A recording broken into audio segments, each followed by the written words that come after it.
जोरदार क्लॅपिंग अनुराधाताईंसाठी. भारी एक्सपिरियन्स आहे यांचा.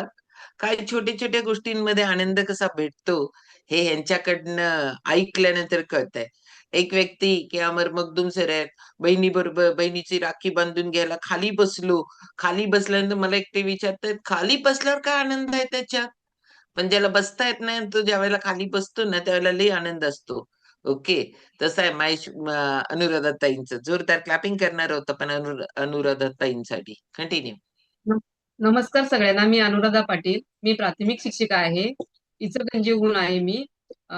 या फॅमिलीला जॉईन झाले माझ्या शुगरसाठी. मी जवळजवळ 14 वर्ष या शुगरच्या त्रासाने ग्रासलेले होते.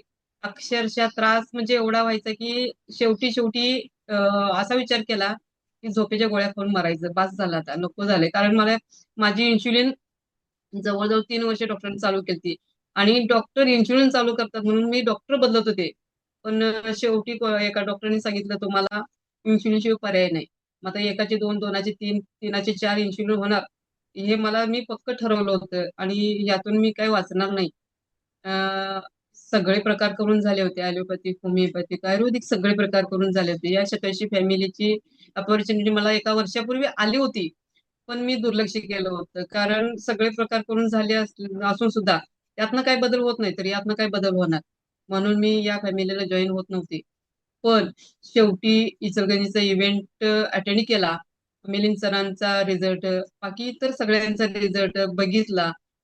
सुजाता ताईंना भेटले त्या दिवशी. ताई म्हटल्या, "काही नाही होतंय." फक्त ताईंच्या एका वाक्यावर मी या 87 फॅमिलीला जॉईन झाले. माझा हात फ्रोजन शोल्डरमुळे लॉक झाला होता, पूर्ण दुखत होता. रात्रभर झोप नव्हती, पित्ताचा त्रास होता. स्किन तर सांगण्याच्या पलीकडे होतं. माझे डोळे उघडे इतके झाकलेले होते, त्या हे सुद्धा कळत नव्हतं. आणि पोटाची अवस्था तर अशी झाली होती, हातपाय काढी आणि पोट नरसोबाची वाडी, अशी परिस्थिती होती. गोल घुमट तर चेहऱ्याचा झालाच होता.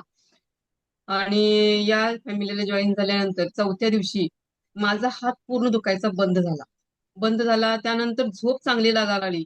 आणि ही जी इन्शुलिन होती, मला माझी HbA1c 12 होता.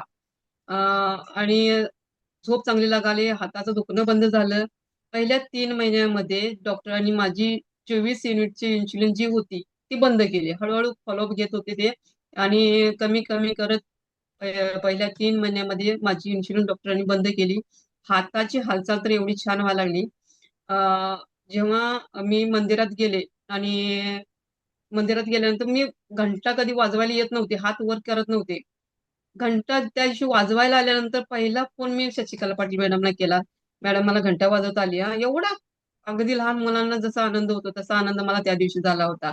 आणि नवीन आयुष्य या 87 फॅमिलीनं मला दिलं. त्यानंतर अ, अ, आता लग्नाला गेले, अक्षता टाकायच्या झाल्या, तर उजवा हात डाव्या हाताने धरायचा आणि अक्षता टाकायच्या. मलाच वाईट वाटायचं की माझा हात हलवता येत नाही, मला काहीच करता येत नाही. लोकांनी मला बघितलं तर काय होईल, मग काय म्हणतील लोक मला. स्वतःचा फोटो देखील काढत नव्हते, कारण अगदी विचित्र दिसायचं. पण आता स्वतःचा फोटो कुठेही गेले तरी काढते. आणि HbA1c 12 वरून 7 वर आला, 7 वरून 6 वर आला. त्यावेळी डॉक्टर मला डायरेक्ट म्हटले, अनुराधा, तुझं मी इन्शुलिन बंद केली, गोळ्या कमी केल्या, तरी छान मेंटेन केलेस आणि असंच छान मेंटेन ठेव." माझ्या किडनीच्या टेस्ट, डोळ्याच्या ज्या शुगरच्या लोकांना ग्लुकोमा नावाचा जो आजार असतो, त्या सुद्धा टेस्ट माझ्या झालेल्या आहेत.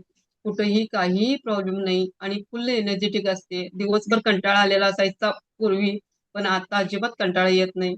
आणि लोक म्हणतात देखील, "एवढं शुगरचा तुला त्रास होता, तर तुझा कंटाळा कुठे दिसत नाही." नाही म्हणते, मी 87 फॅमिलीला जॉईन झाले, त्यामुळे मला कंटाळा सुद्धा अजिबात येत नाही. रात्री 10 वाजले तरी फुल एनर्जेटिक असते. आणि या 87 फॅमिलीला मला नवीन आयुष्य दिलंय.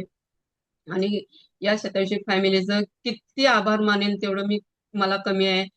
एक सुंदर आयुष्य कसं जगायचं असतं या 87 फॅमिलीनं मला शिकवलंय. आता फक्त एका गोळीवर आहे.